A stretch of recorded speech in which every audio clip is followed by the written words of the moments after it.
Welcome to Recruiting Intel on the Inside Texas Football YouTube channel powered by InsideTexas.com. I'm Joe Cook, got Coach Dove, got Justin Wells. Make sure you like this video. Make sure you subscribe to the channel. And if you've not done so yet, we encourage you every time. First link in the description. Go to InsideTexas.com. Join and get 1 year. Join for just $1. You will get 1 year of access to The Athletic. That's an annual membership. You'll also get access to the best Texas Longhorns website. Eric Nalina has a Q&A going right now asking recruiting and team questions. Got a lot of talk about the team as they enter week 3 of the season. Best community, best analysis, best coverage. So go to InsideTexas.com and join for just $1. Had some recruiting news pop up over the course of the past couple of days. There have been visitors, a lot of them in the 27 and 28 classes. There were some important 2026 visitors, but Justin, it may have been a visit from one Texas commit to another SEC school that has led to what I'm about to put on the screen regarding Petal, Mississippi's Corey Wells. Yeah, it's real. And you know what? I don't blame Corey. You know, in the recruiting game, there's always backstories. And as Charlie and I always talk about, every recruitment has its own different story and different path, different experience. Corey wants to play with his brother. It's pretty simple. He's got a brother that's a 3-star linebacker, edge kind of kid, and Chris Wells. When Corey took an official visit, Chris came with him in June, and Texas actually offered him a preferred walk-on spot. And so, you know, that was good enough for Corey. And Chris was going to come with Corey, actually. Auburn came through with a real scholarship. And that makes all the difference in the world. It really does. Not to mention, Corey grew up kind of an Auburn fan originally. We knew that anyway. And so this is a good prospect. This kid I really like. But I think if you're going to lose a defensive tackle in this cycle, this is the one I would prefer. And I don't prefer losing any of them, but this would be the one. You know, you take this one, don't take the other 3. That go ahead and grab this one. I think it's going to wind up being Auburn. I think this is a matter of time before he flips. I think he's going to wind up signing with Auburn. It's just kind of a sign of the times. He went and took a trip to Auburn over the weekend. Absolutely loved it. And so I think Hugh Freeze is going to wind up flipping him. It's really a matter of time. Let's see what Texas does. Let's see how they counter. I know they're still interested in him. They don't want to lose him, but at the same time, here's the thing. I think with Wells, if they lost him, they're still recruiting Jamie Winfield. Like they're still talking to him on a regular basis. They want the USC commit out of Richardson badly. And so I think this actually makes it a little bit, that recruiting pitch a little bit easier. So if Wells goes and flips to Auburn, they're going to continue to push for Winfield. And it's going to still be a really solid 2026 defensive line haul when you've got guys like James Johnson who we're going to talk about and Vodney Cleveland and Dylan Berryman. It's an interesting thing. You don't want to lose anybody, but Texas has a couple other guys they're looking at, mainly Winfield. And so, hey, flips happen. I think it's a matter of time, guys. Yeah, looking at remember when he committed to Texas, he basically just upgraded his Twitter bio. Yeah. Didn't make any sort of big announcement. We're kind of scrambling like the Cam Williams. He did the Cam Williams. Right. And at the same time, like I remember I talked to him after his official visit at the airport, and he may not know how this process goes to be like it seemed like the process was all like, whoa, everything was brand new to him. And that happens for some kids. You know, you can have rivals in all the different outlets and all the different reporters, but, you know, sometimes recruiting is like a brand new experience for everybody. Yeah. And coach, that includes for situations where a brother shows up and, you know, when Texas is not going to give him a full scholarship offer, schools like South Alabama, Troy, I think like Coastal Carolina, and then Auburn comes in. Yeah. You know, it happens.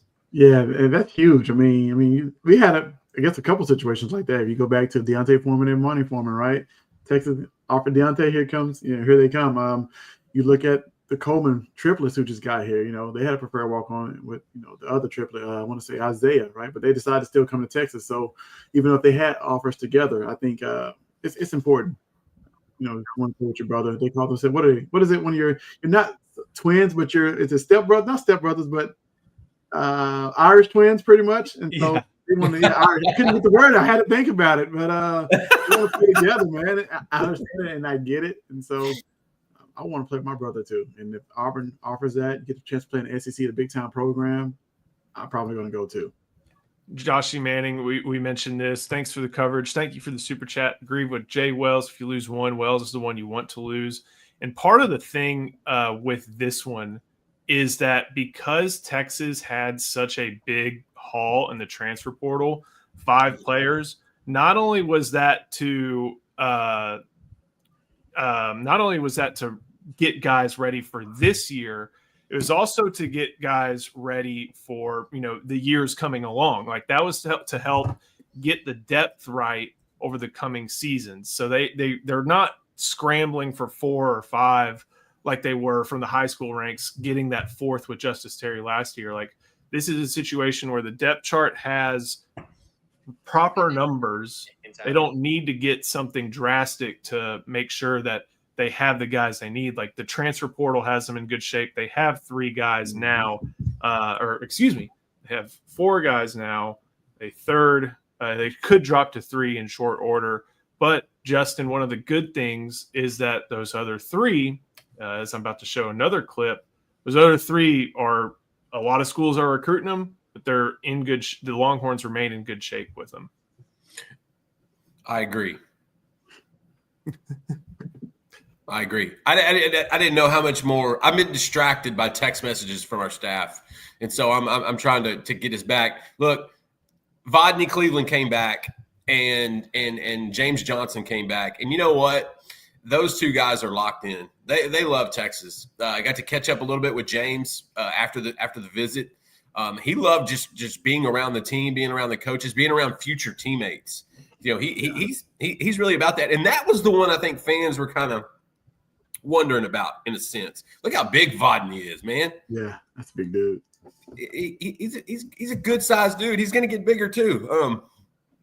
But Johnson's the one I think fans were a little bit worried about because there was some legitimate Miami buzz about a week ago when he came off that unofficial trip. He went and watched him play Notre Dame, and Miami's kind of the local school, like with Derek Cooper, that they're really pushing really hard. But it's the most interesting thing, and I think we talked about this a little bit.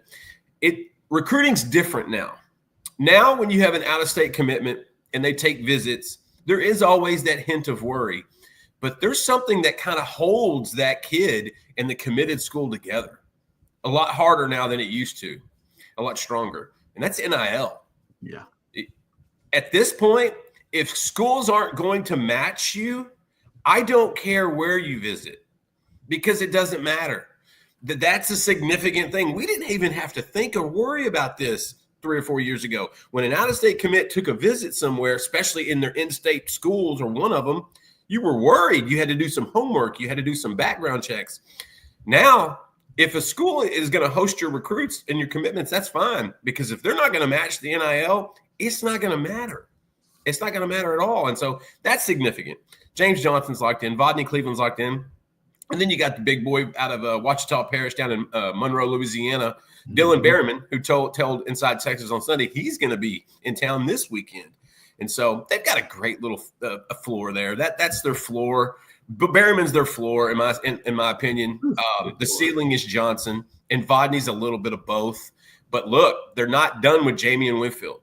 They are still recruiting Jamie Winfield. He is not. He is solid to USC. Don't get it twisted. He's not looking around per se. Texas just absolutely loves him, and so the three guys they got locked in are locked in, and they still have their eyes on one more. Yeah, Coach, that's what a defensive tackle is supposed to look like, isn't it? Like that for a lot of times these prospects they're big and there's not much restraint on right. what dinner looks like at home, and situations be what they may, but Vodney Cleveland looks like what defensive tackles who can hit the ground running in college look like. Yeah, definitely. It doesn't look like much fat, mostly muscle on it, man. So you won't take it long for Torrey Beckton to kind of get him ready to go.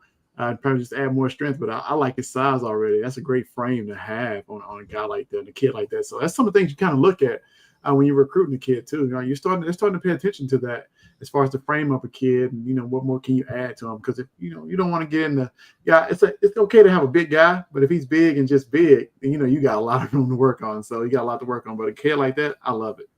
Projection is such a vital part of the recruiting process. It's not just who you are now, it's what you could be in 3 or 4 years.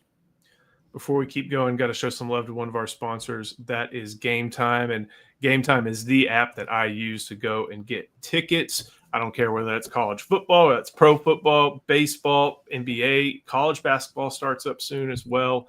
So this is the place to go get tickets. It's gametime.co, and the Game Time app gives the advantage back to fans. It's a hack for unlocking amazing tickets and experiences in just a few taps. And it's also really easy to use. They provide the Game Time guarantee, which means you can trust you'll get 100% authentic tickets on time and at the best price. My favorite part of all this is the view that you will have from your seat. I use this for helping friends with the Red River Shootout every year, with bowl games, making sure you can see either the field or the scoreboard, the shade, whatever you may need. I love using this. Just know, again, fees are included, and they have the lowest price guarantee, or else Game Time will credit you 110% of the difference. So take the guesswork out of buying college football tickets with Game Time. Download the Game Time app, create an account, and use code ON3 for $20 off your first purchase. Terms apply. Again, create an account and redeem code ON3, ON3 for $20 off. Swipe, tap, ticket, go. Download the Game Time app today. Did Sark give a dap to any of you when he walked by? We're all inside, or we're all kind of in the home base at that point. So, and he's Sark knows what to do in these situations. He's either focused on the game, or he sees the people that he needs to talk to. Exactly. As far as and it ain't us. As far as making some appearances. Justin, you kind of hinted or talked a little bit about Dylan Berryman from Monroe, Ouachita Paris, up in Louisiana. He's making a visit for this upcoming game. How did you pronounce that school? I think it's Ouachita. Starts with an O. Ouachita Paris.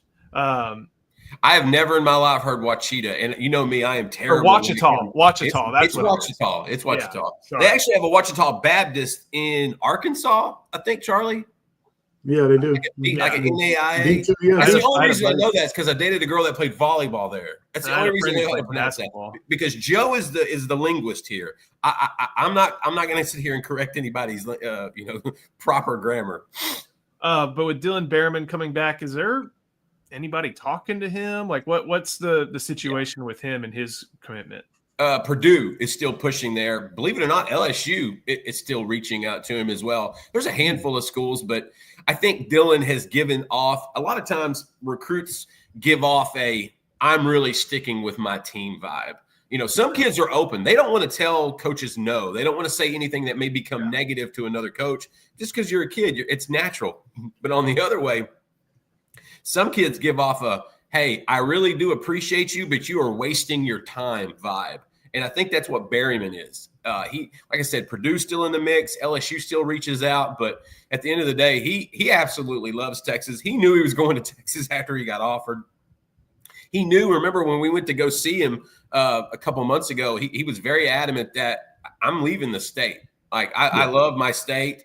I love that LSU wants me, but I want to leave the state. And that's kind of been his MO, and I think that's why he's locked in with Austin. Charlie, are there any 2027s that we kind of need to talk about, including any 2027s that may not stay 2027s? Oh, man. Uh-oh. We set that one on a T. Look. Well, there's a few. Actually, there's a few. Well, I thought the date was passed for that as well, but there's a few that was on the borderline, right on the bubble of switching from 2027 to 2026. But I'm not sure the timeline is, if it's passed or not, because school has started with that. But we had one possibly. I guess you can talk about now because I think he's going to stay 2027. No one defense tackle out of Cedar Hill. I think he's going to end up staying in the 2027 class. But if he was jumping in 2026, that'd be a take. I think there's nobody else more explosive than him. I'm looking at last year when Zealous Hicks reclassified, and that was in November. And maybe he was taking some. And he was old for his age too. Right, exactly. I don't think Jalen is. Correct. I don't think so. So, and that's also one of the other things where the whole calculus changes. If you had a 2027 guy who's a teenager, who's Ryan Williams' age or Andre Kojo age onto a college, that takes a little bit of time, especially at defensive tackle, even if you are a top 10 player in the country. But that's one of the guys they're talking to. And then there was one other 2027 defensive lineman in Amari Vickerson from the Houston area. Not sure if you gotten to catch up with him, but that's a player Texas has been looking at and recruiting and evaluating for a long time. Yeah, I did actually catch up with him after the game just to talk about the atmosphere. He absolutely enjoyed it. Actually, he said, "Look, even though it wasn't a big game, we met a lot of great people just being around the program. But man, he would hate to be an opposing team." He said, "But the fan base is so supportive of everybody, and they know who the recruits are. He's like Texas fans pay attention. That's huge. That stands out to any kid because little old me, just a fan out of nowhere, who I am. So that means a lot to these kids. And so he felt like everybody's supportive, everybody's involved in the Texas program, not just the coaches and the recruiting staff, but the actual fans know who they are. So he enjoyed his visit, though. Charlie, remind us, didn't Amari's dad play in the NFL? He did play for the Broncos, I know, for a while. Big defense star. I think he was on the Super Bowl team for the Broncos, if I'm not mistaken. He played a long time in the NFL. Those kids are a little different when it comes to recruiting. They're a little bit more grounded. They're a little bit more less persuaded type of kids. They understand, okay, I got to soak it up. I notice an influence from those kids whose dads played either college ball, pro ball, some experience at the next level. Sometimes those kids have a really unique perspective. Definitely. Before we continue on, got to get one more word from our sponsor, and that is Roback. There's only one way to describe Roback. Best fit, best feel. For those who aren't familiar with Roback, they are completely changing the game with their incredibly comfortable activewear. Roback has released so many items within their new licensed game day collection, and it's our favorite. With novel polo designs and clean hoodie and Q-zip designs from some of your favorite schools like Texas, it's definitely worth checking out. Nobody else on the market is pairing these level of custom designs with this quality of activewear. Roback's everyday shorts or their Delta Performance pants are the perfect pairing as well. Both are super comfortable, have an elastic waistband, and great fabric that's made to have the appearance of a nice short look, but the comfort for a day on the move. Roback has also been proudly leading the NIL charge, having signed partnerships with multiple college football stars like Quinn Ewers.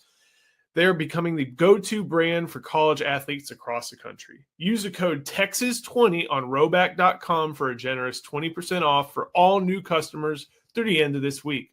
That's RHOBACK.com and 20% off all performance polos, shorts, and more with Texas20.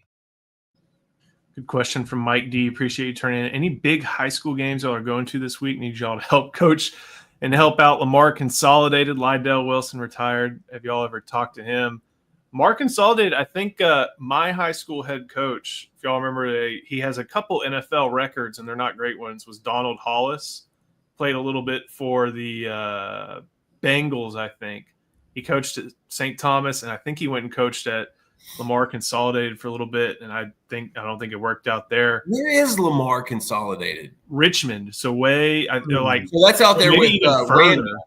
That's out there with Randall, and I think maybe even further down. It may be Rosenberg. It's like way down on. Well, I mean, that's Richmond's in that. You're in the same area code with Rosenberg there. That makes sense. And Randall's a really new school. Obviously, 6A champions last year.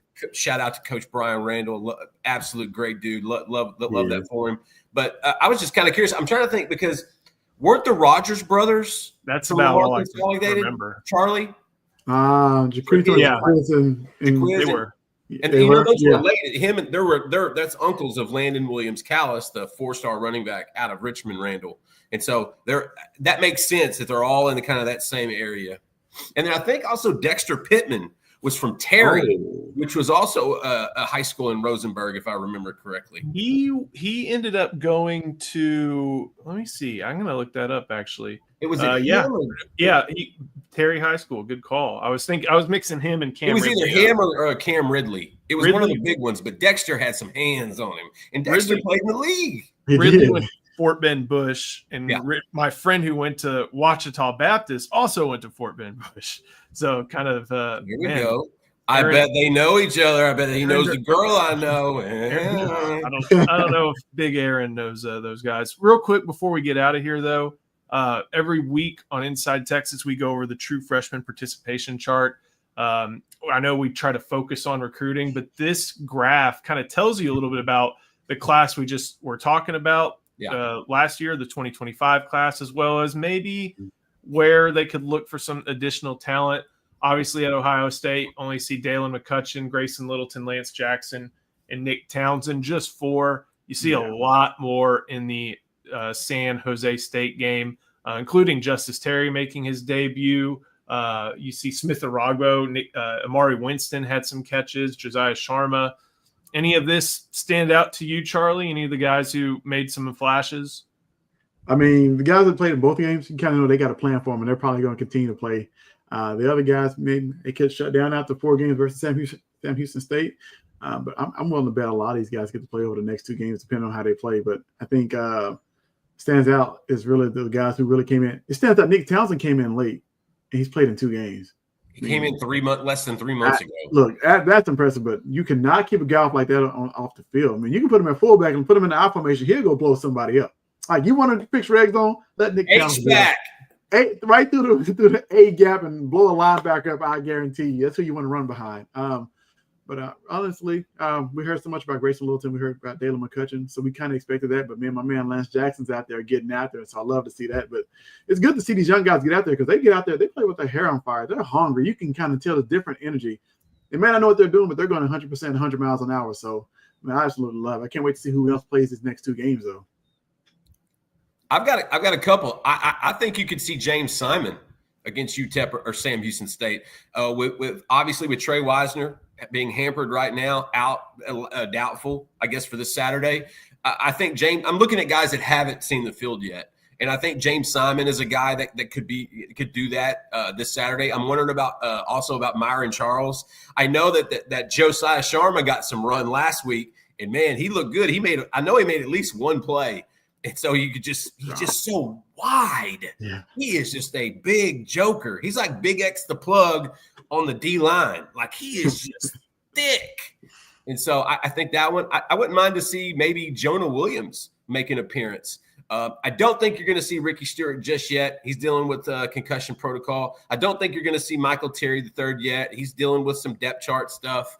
But yeah, I'd like to see maybe Jonah Williams or James Simon this Saturday. And like Charlie said, and I was going to say from the start, and Charlie had it, put Nick Townsend at H-back. Buddy, that solves a lot of problems in the red zone. And with this O-line starting to gel and maybe not getting that push that they need right now in the season, that's a kid like Townsend, dude. That's a guy we've seen clips. He may be blocking the wrong guy, but he's killing him. Yeah. He is out for death. This kid brings violence. Listen, Nick Townsend's pregame meal, you know what it is? Scrap metal, slathered in fear. Hey, that kid is ready to go. Yes. I love that Joe keeps up with this week to week. It's a lot of work, and I am very grateful. The one that Sark mentioned was Khalil Lockett. Appreciated those 2 catches. Ended up getting 22 yards, I think. How easy did he look, Joe? How smooth? It was good stuff there. I'm a fan of the Lance Jackson snaps. I think the fact that you're seeing them trust him this early in the first half, big. I also like the Cade Phillips that he played, and he almost had an interception. He got his hands on a football. I think the wide receiver made a solid play. Twitchy. That's one of your starting corners next year, guys. You know that. Yeah. And the other thing is I went through Pro Football Focus for whatever you think of it. It logs snap counts pretty well. Mm-hmm. All these guys played standard downs. I think Barnes and Cunningham got a special team snap or 2. They were also out there on defense. So it wasn't just throwing guys out there just to be like, all right, get on the field. No, they Cunningham had a play back there. Matter of fact. They were playing some real football out there on standard downs. So that was always good to see. Guys, hey, Joe, you mentioned Lockett. One of the first plays that I noticed, he was out there blocking his tail off. I mean, he was driving guys. That'll get you on the field faster than That's the quickest way for the Chris Jackson group. Blocking guys. That's how you get there. I love that, dude. Khalil Lockett is him and Dalen. They came prepared. Make sure you head to InsideTexas.com. It is the first link in our description. Sign up for just $1. You'll get a full year of access to Athletic, but more importantly, you'll get access to the Inside Texas message board, the Inside Texas community, all our best insight, analysis, coverage, recruiting scoop, and so much more. So head to that first link. You also get a full year of access to the Athletic. Justin, Charlie, thank you all so much. We'll see you next time on the Inside Texas Football YouTube channel powered by InsideTexas.com.